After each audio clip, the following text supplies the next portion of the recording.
여러분 안녕하십니까? 오늘은 내가 불을 땅에 던지러 왔노라 라는 제목으로 말씀드리겠습니다. 오늘은 일부 순서로서 보혜사로 오시는 저 사람을 주님의 영광으로 가득 차게 하셨다 라는 제목으로 말씀드리겠습니다. 여러분은 다시 오시는 주님을 어떻게 맞이하고 싶으십니까? 여러분은 주님의 재림이 어떠한 방법으로 이루어질 것이라 생각하십니까? 혹시 2000년 전에 오셨던 그 모습 그대로 다시 오신다 생각하고 계신 것은 아니신지요? 처음 하늘의 임금들이 처음 땅인 여러분을 어둠으로 잘못 통치하였기에 주 재림의 방법조차 올바로 인식하지 못하고 하늘에 떠있는 구름만 쳐다보며 다시 오실 주님을 기다리는 신앙을 하고 있지는 않으신지요? 여러분은 스스로 성경을 얼마나 알고 있다 생각하십니까? 주님을 믿는 자라면 말씀을 제대로 알아야 하지 않겠습니까? 구원은 자신의 문제이지 남이 대신 받아주는 구원이 아니기 때문입니다. 헛된 신앙으로 허송세월을 보내지 않기 위해서는 말씀을 바로 알고 믿어야 하는 것입니다. 주 재림의 방법도 정확히 모르고 행위로 믿으며 하는 신앙이 자신에게 무슨 소용이 있을까요? 곁길로 가는 신앙임에도 자기가 어디로 가고 있는지 모르는 소경이라면 어떻게 하시겠습니까? 최소한 자기가 가는 길이 올바른 길인지 그릇된 길인지는 알고 가야 하지 않을까요? 또한 자기가 하고 있는 신앙의 결과는 자기에게 어떻게 되돌아오는지 알고는 계셔야 하지 않습니까? 주님은 이렇게 헛된 것에 미혹되지 않도록 하기 위하여 말씀으로 분명하게 예언해 놓으셨습니다. 다시 오실 때에는 진리의 영, 즉 보혜사를 통해 오시어 이 세상을 책망하신다 약속하셨습니다. 보혜사라는 단어 파라클레토스는 보혜사, 중보자, 위로자, 변호자라는 뜻이며 목적격이나 주격 남성 단수로 사용됩니다. 이는 주님의 뜻을 이루어야 할 목적을 가지고 어느 대상에게 와서 주인의 역할을 한다는 뜻입니다. 초림에 오셨던 주님도 중보자, 즉 보혜사로 오셨으며 본향으로 가시면서 또 다른 보혜사를 이 세상에 주시어 주를 믿는 자들과 함께 있도록 하겠다 약속하셨습니다. 요한복음 14장 16절 말씀을 통해 보겠습니다. 내가 아버지께 구하겠으니 그가 또 다른 보혜사를 너희에게 주사 영원토록 너희와 함께 있게 하시리라. 원문으로 직역하면 나 또한 그 아버지께 간청하여 또 다른 보혜사를 너희에게 주리니 이 끝없이 시작한 세상으로 너희와 함께 할 수 있게 하기 위함이니라 라는 뜻입니다. 그렇다면 주님이 이 세상에 주시는 또 다른 보혜사는 무슨 일을 하러 오시는지 아십니까? 여러분은 주께서 약속하신 또 다른 보혜사를 보신 적이 있습니까? 주님의 약속대로 또 다른 보혜사가 이 세상에 이미 오셨다면 성경적으로 어떤 일들이 일어나야 합니까? 이는 요한복음 16장 7절로 11절에서 말씀하셨듯이 죄와 의와 심판을 통해서 이 세상을 책망하셔야 합니다. 그러므로 죄가 무엇인지, 의가 무엇인지, 심판이 무엇인지 이 타락한 기독교 세상에 알리면서 잘못된 것을 바로잡고 책망하는 일이 일어날 것입니다. 죄와 의와 심판을 올바로 가르치지 못하는 자는 결코 주님의 사자가 될 수 없습니다. 보혜사는 주님의 약속대로 기독교에서 잘못 가르치고 있는 죄와 의와 심판을 통해서 세상을 진리로 책망하시며 기독교의 종말을 알리게 될 것입니다. 이러한 일들을 가리켜 누가복음 12장 49절에서 내가 불을 땅에 던지러 왔노니 이 불이 이미 붙었으면 내가 무엇을 원하리요? 라고 하신 것입니다. 장자들의 총회 말씀 중에 앞서 올려놓은 5번의 영상 진리 성령이 오시는 이유라는 제목에서 앞으로 일어날 일들을 말씀드렸으므로 참고해 보시기 바랍니다. 주께서 또 다른 보혜사를 약속하신 후 주 재림의 시대에 보혜사로 세상에 오시는 그 사람의 사명에 대하여 구체적으로 언급하신 말씀을 보겠습니다. 이는 제자들과 나누신 대화이며 종말인 오늘날 계시된 진리 안으로 인도함을 받을 자들에게 하신 말씀입니다. 요한복음 16장 12절입니다. 내가 아직도 너희에게 이를 것이 많으나 지금은 너희가 감당치 못하리라. 원문으로 직역하면 내가 그 이후에 너희에게 말할 것을 많이 간직하였노라. 그렇지만 지금은 너희를 들어 올리지 못하리라. 초림 때에는 비유로만 말씀하셔야 했기에 이처럼 제자들의 영혼육을 하늘로 들어 올리는 시대가 아니었습니다. 오늘날 그 비유를 모두 풀어 전하는 또 다른 보혜사가 오셔야 말할 것을 많이 간직하셨던 비유를 진리로 풀어 전하며 영적 하늘로 들어 올리게 됩니다. 보혜사는 중보자, 위로자, 변호자로서 진리 성령이 임하신 자라야 하며 주님의 영광으로 가득 찬 사람이 되어야 하고 의에 줄이고 목마른 자들을 진리 안으로 인도해야 하며 앞으로 오는 일들을 세상에 보여줄 수 있어야 합니다. 요한복음 16장 13절을 통해 보겠습니다. 그러하나 진리 성령이 오시면 그가 너희를 모든 진리 가운데로 인도하시리니 그가 자의로 말하지 않고 오직 듣는 것을 말하시며 장래 일을 너희에게 알리시리라. 원문으로 직역하면 그러나 그 진리의 그 성령이 저 사람에게 임하시면 저희를 모든 진리 안으로 인도하시리니 그 자신이 성령과 떨어져서 말하지 않고 의심 없이 참으로 깨닫는 만큼 말하며 또 오는 것을 너희에게 선언하시리라 라는 뜻입니다. 이 말씀에서 번역자가 빠뜨린 중요한 단어가 있습니다. 그것은 진리의 성령이 임하신 저 사람이라는 단어입니다. 이 단어를 누락시키고 단순하게 진리 성령이 오시면이라는 뜻으로 오역을 하였습니다. 이렇게 단어 하나만 빠뜨려도 말씀의 뜻이 전혀 다르게 변질되어 말씀이 가감되기 때문에 신명기 4장 2절과 잠언서 30장 6절과 요한계시록 22장 19절로 20절에서 가감치 말라 경고하셨습니다. 이 단어는 에이케이노스로서 지시 대명사 주격 남성 단수로 사용되었으며 이는 저 사람이란 뜻이고 중성형으로 쓰일 때에는 저것이란 뜻이며 접두사나 관사에 의해 자주 강조되는 단어입니다. 접두사는 새로운 단어를 만드는 파생 접사의 한 종류로서 어기 앞에 붙으며 접두사가 만들어낸 새로운 단어는 파생어로 사용됩니다. 관사는 명사 앞에 놓여서 수와 성과 격을 나타내는 품사입니다. 장자들의 총회에서 성경의 모든 성구를 다시 원문으로 직역하는 이유는 한글 번역의 오류가 너무도 심하고 누락시킨 단어들도 너무 많으며 원문의 영적인 뜻과 괴리되는 풀이가 너무 많으므로 다시 직역하여 말씀드리는 것입니다. 성경의 모든 원문 직역은 언제든지 장자들의 총회로 오시면 확인하실 수 있습니다. 그러므로 보혜사는 어떤 사람이고 무슨 일을 하는 사람인지 직역한 원문을 통해 보겠습니다. 요한복음 16장 14절입니다. 그가 내 영광을 나타내리니 내 것을 가지고 너희에게 알리겠음이니라. 원문으로 직역하면 저 사람이 내 영광으로 가득 차리니 또는 영광스럽게 하리니 나의 것을 잡고 또 너희에게 선언하시기 때문이니라 라는 뜻입니다. 주님의 영광으로 가득 찬 사람이 되어 이 세상에 오시는 보혜사를 가리켜 새 하늘의 아버지로서 부모라 하며 대우라 합니다. 성경은 하나님의 말씀을 받은 그 영의 부모를 신이라 하는데 헬라어로는 믿는 자들의 아버지로서 하나님이신 대우를 신이요 하늘 아버지라 합니다. 이러한 말씀의 원리와 깊이를 알아야 성경 속에 감추인 진리를 이해할 수가 있습니다. 피조물이 구원받는 길은 이렇게 말씀의 오묘한 깊이를 갈급함으로 찾고 구하고 두드릴 때 열리게 되며 거듭나기 위해 인을 맞아야 그 보증으로 마음의 성령을 받아 성취됩니다. 그러므로 누구든지 이 때에는 히브리서 12장 26절로 27절에서 말씀하신 대로 땅뿐만 아니라 또 한 번 하늘까지도 진동하게 될 것입니다. 새 하늘의 아버지로 오시는 보혜사가 하는 일들은 모두가 다 주님의 것이며 주님의 것으로 말미암아 세상에 보여줄 것입니다.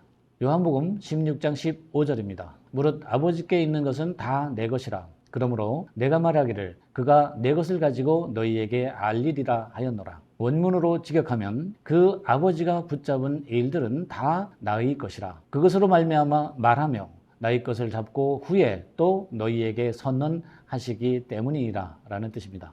요한복음 16장 16절입니다. 조금 있으면 너희가 나를 보지 못하겠고 또 조금 있으면 나를 보리라. 원문으로 직역하면 또 잠깐이면 나를 보지 못하겠고 또 잠깐이면 나를 또 새롭게 보리라 또는 다른 손에 보리라 라는 뜻입니다. 이렇게 육은 길게 느껴지지만 영은 잠시 잠깐이며 모든 것이 순간입니다. 주님은 2000년 전의 자기 모습을 그대로 보여주시는 것이 아니라 새롭게 즉 다른 손에 의하여 보일 것이라고 분명하게 말씀하셨습니다. 처음 하늘 처음 땅에서는 어둠이었기에 들을 귀가 없어 듣지 못했을 뿐입니다. 그러므로 새 하늘의 통치자로 오는 보혜사가 빛을 소유한 사람으로 오는 것입니다. 땅에서 난 혼적인 인간은 땅을 향하는 자를 아버지라 부르듯이 하늘에서 난 영적인 인간은 땅의 아버지를 버렸으므로 더 이상 땅을 향하는 자를 아버지라 하지 않고 하늘로부터 오시는 자를 아버지라 부르게 될 것입니다. 여기에서 육으로 난 자와 영으로 난 자가 나뉘게 됩니다.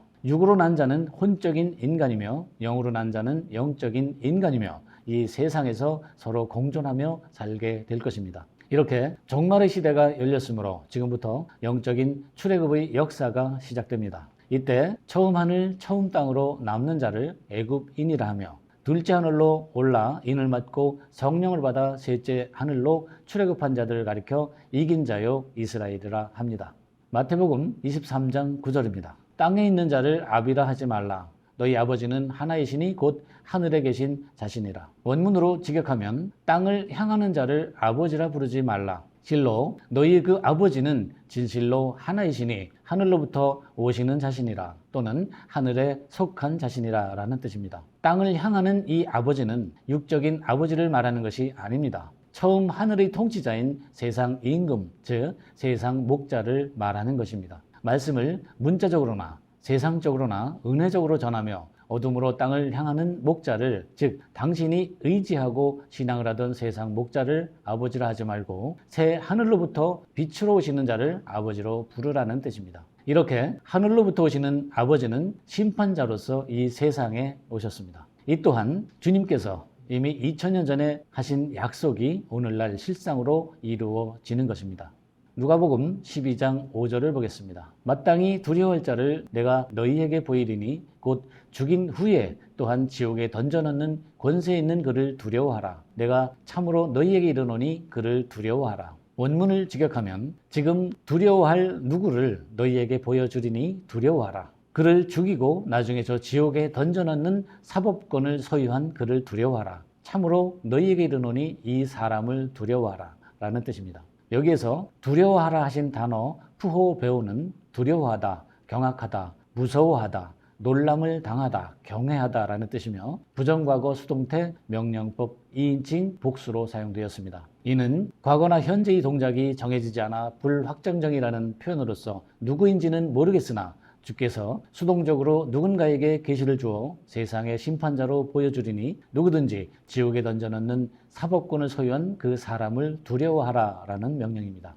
타락한 기독교의 종말은 계시된 이 사람이 보혜사로 예표의 사람들과 함께 세상에 드러나면서부터 시작이 될 것입니다. 이 종말에는 심판의 부활과 생명의 부활로 인간을 나누는 1차 심판을 통해 새 하늘의 장자를 창조하는 일이 먼저 있게 될 것이며 그 후에 새 하늘의 아들들이 평안한 추수로 들림받는 일이 이루어질 것입니다. 이때에 심판의 부활을 당하여 육으로 살다 죽은 뒤 영혼의 감옥에서 고통을 받던 그 영혼들을 영원한 불못인 지옥으로 보내는 두 번째 심판이 흰 보좌에서 열리게 될 것입니다. 누구든지 첫 번째 심판은 육으로 살면서 그리스도 앞에서 선과 악으로 판결받게 됩니다.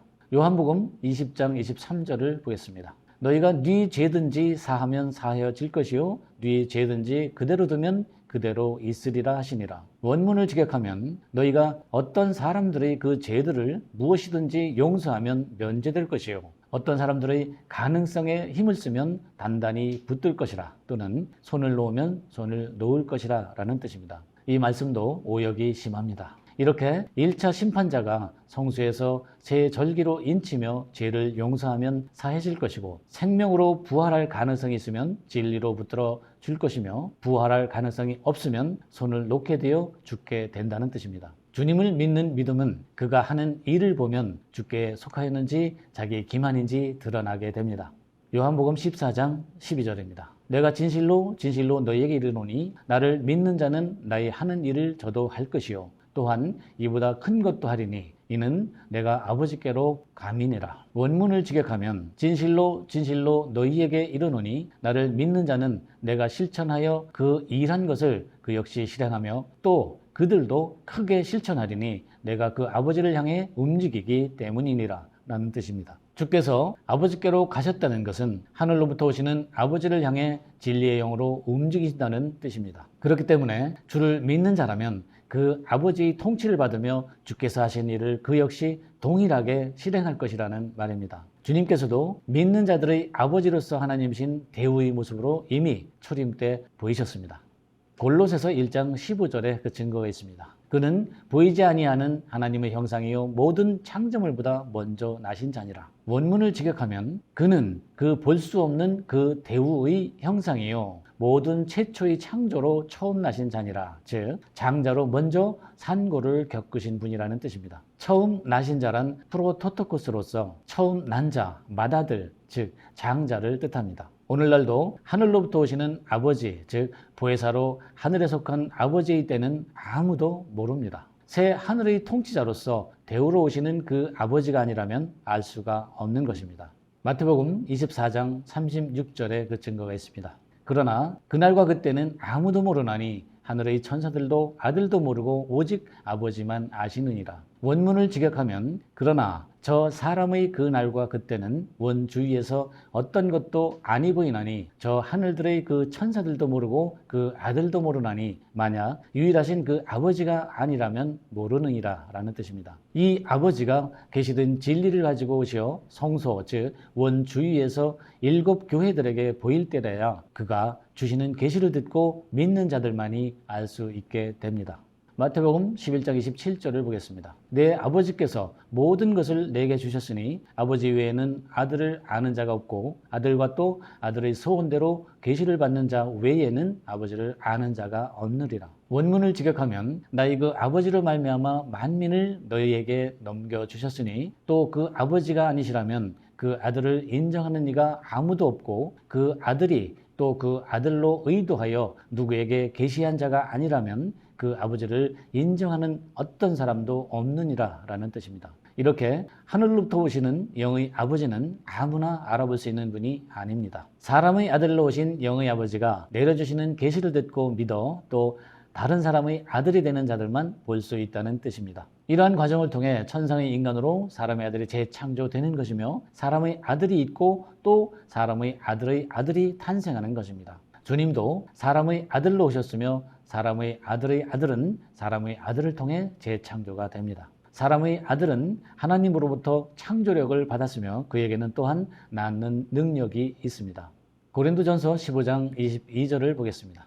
아담 안에서 모든 사람이 죽은 것 같이 그리스도 안에서 모든 사람이 삶을 얻으리라. 원문으로 직역하면 왜냐하면 그 아담 안에서 모두가 죽은 것 같이 또한 이런 방법을 따라 그 기름 부음 받음 안에서 모두를 되살리리라 라는 뜻입니다. 고린도전서 15장 23절입니다. 그러나 각각 자기 차례대로 되리니 먼저는 첫 열매인 그리스도요 다음에는 그리스도 강림하실 때에 그에게 붙은 자요. 원문으로 직역하면 그러나 각각 자기 자신의 질서 안에서 첫 열매로 기름 부음을 받고 그 다음에는 그가 강림하시는 그 안에서 그 기름 부음을 받는 자들이니라 라는 뜻입니다. 이렇게 각자의 종말에 자기 자신에게 주어진 질서 안에서 첫 열매로 기름 부음을 받는 자들은 먼저 기름 부음으로 첫 열매가 된 사람의 아들이 강림하시는 동안 남녀가 연합된 새 절개 안에서 사람의 아들의 아들로 기름 부음을 받게 됩니다. 영의 아버지로서 하나님이신 유일한 이름 대우는 이 세상에는 말해지지 않습니다. 그러므로 기독교 세상에서는 아직 대우와 대원의 이름을 모르고 있기에 무조건 하나님으로만 인식하는 것입니다. 아버지의 이름을 받은 자는 아버지께서 아들에게 주신 이름이며 만유 위에 있는 이름으로서 자기도 아버지의 이름을 소유하게 된 것입니다. 아들은 아버지의 이름을 입지 않으면 아버지가 될 수 없습니다. 육신의 아들이 장가가서 자식을 낳기 전에는 아직 아버지가 될 수 없듯이 이러한 만물의 이치와 같습니다. 그렇기 때문에 대우의 이름을 지니고 있는 자는 스스로는 알지만 말하지 않습니다. 대우의 이름을 지니고 있지 않는 자는 아버지가 되지 못했으므로 대우를 알지 못합니다. 그러므로 진리가 이 세상에 아버지의 이름으로 대우를 존재하게 한 것입니다. 또한 인치는 그리스도로서의 이름으로 신랑이 된 대원을 존재하게 한 것입니다. 이 아버지로서 대우와 신랑으로서 대원의 이름이 없이는 그 누구도 진리를 가르칠 수가 없기 때문입니다. 진리는 단일하고 동일한 것이며 또한 상징과 표상을 통해 많은 조합으로 하나가 된 것이며 사실적이고 이치가 맞으며 논리적입니다. 장자들의 총회에서는 여러분들에게 사랑의 잔치를 통해 많은 진리로 입맞으며 이 단일한 진리 안에서 새 생명을 얻게 하려는 것입니다. 구원은 귀를 열어야 가능합니다. 진리로 인을 맞고 그 보정으로 성령을 마음에 받아야 비로소 거듭난 구원이 된 것입니다. 오늘도 여러분의 죽은 영혼이 무덤에서 조금이라도 깨어나셨습니까? 장자들의 총회에서는 여러분들의 영혼이 속히 어둠에서 깨어나 부활로 나오시어 십자가로 승리하시길 간절히 소망합니다. 감사합니다.